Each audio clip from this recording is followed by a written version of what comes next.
दोस्तों, सबसे पहले सब्सक्राइब करें, नोटिफिकेशन बेल दबाएं और सबसे पहले वाली ऑप्शन ऑल करें, जिससे हमारी आने वाली नई वीडियो की नोटिफिकेशन आपको फौरन मिल जाए। जय श्री राम भक्तों। दोस्तों, ये कथा अति उत्तम है, ध्यान से सुनिएगा, लाइक जरूर कीजिएगा। आज की कथा है राजकुमारी को देख ब्राह्मण के मन में जगा वासना का पाप। आइए कथा श्रवण करें। राजा विश्वकेतु ने राजकुमारी को शिक्षा देने के लिए एक ब्राह्मण को नियुक्त किया था। वह ब्राह्मण था तो प्रकांड विद्वान, लेकिन नित्य राजसी वैभव को देखते देखते उसके मन में लोभ और काम वासना जागृत होने लगी। एक दिन जब उसने राजकुमारी प्रियंवदा की ओर देखा तो उस पर मुग्ध हो गया और उसने जाकर राजा से कहा, महाराज, मैंने राजकुमारों को अनमोल ज्ञान गंगा दी है। इसके बदले में मेरी इच्छा है कि आप मेरा विवाह राजकुमारी के साथ कर दें। यह विचित्र मांग सुन राजा को बड़ा बुरा लगा, पर उसे ब्राह्मण जानकर वह बोला, ब्राह्मण देवता, आप सरीखे साधु पुरुष के मुख से यह शब्द शोभा नहीं देते। राजकुमारी गंधर्व सेन की वांगदत्त वधू है, इस कारण मैं आपकी इच्छा पूरी करने में असमर्थ हूँ। यह सुन ब्राह्मण को गुस्सा आ गया, बोला, आप यदि मेरी इच्छा पूरी नहीं करेंगे तो मैं आपको श्राप दे दूंगा। राजा जरा भी विचलित ना होकर बोला, जिस ब्राह्मण में धर्म अधर्म उचित अनुचित की भावना नहीं, उसके श्राप से किसी का अनिष्ट नहीं होगा। ब्राह्मण क्रोध में वहां से निकल पड़ा और गुरु गोरखनाथ के पास जाकर उनके तन मन से सेवा करने लगा। एक दिन उन्होंने सेवा से प्रसन्न होकर उसकी इच्छा पूरी की तो उसने सारा हाल सुनाकर प्रियंवदा से शादी करने की अभिलाषा व्यक्त की।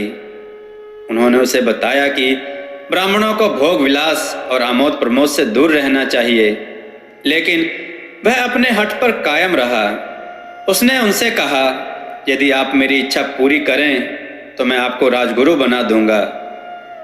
गुरु ने उसकी शर्त स्वीकार कर उसके मुख पर जल के छिट्टे मारे। ब्राह्मण ने जब आंख खोली तो उसने स्वयं को राजसी वस्त्रों में पाया, जिसके पीछे सैकड़ों सशस्त्र सैनिक खड़े थे। उसने सैनिकों को राजा विश्वकेतु पर हमला करने का आदेश दिया। दोनों सेनाओं में घोर युद्ध हुआ और विश्वकेतु बंदी बनाया गया।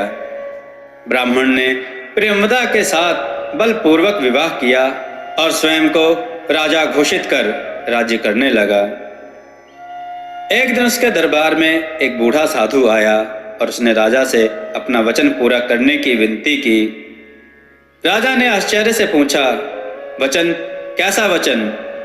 तब बूढ़े ने कहा, क्या तुम भूल गए कि तुमने किसी को राजकुमारी के विवाह करा देने के बदले में राजगुरु बनाने का वचन दिया था?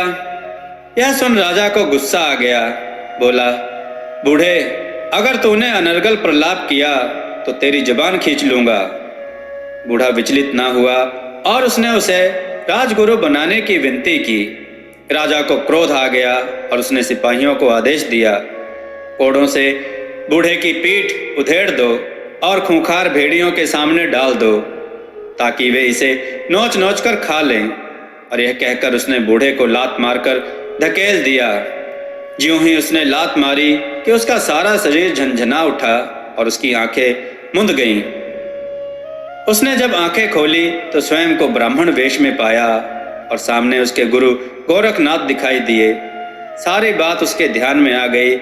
उनके चरणों पर गिरकर वह बोला, गुरुदेव, मेरी आंखों पर अज्ञान का आवरण पड़ा था, जो अब दूर हो गया। क्षमा करें, मुझे अपने ज्ञानोपदेश से मुक्ति का मार्ग दिखाएं। मित्रों, कथा कैसी लगी कमेंट करके जरूर बताएं। चैनल को सब्सक्राइब करना ना भूलें। कथा को शेयर जरूर करें, जिससे लोगों को अच्छी बातें सीखने को मिलें। जय श्री राम भक्तों।